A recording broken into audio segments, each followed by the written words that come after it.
Cara menghapus email pemulihan akun YouTube di PC atau komputer. Langsung saja klik ikon atau foto profilnya. Lalu pilih akun Google.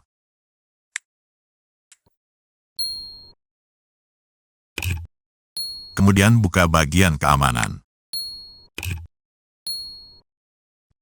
Lalu pilih email pemulihan. Nah, biasanya kita akan disuruh masukkan password akun Google kita terlebih dulu.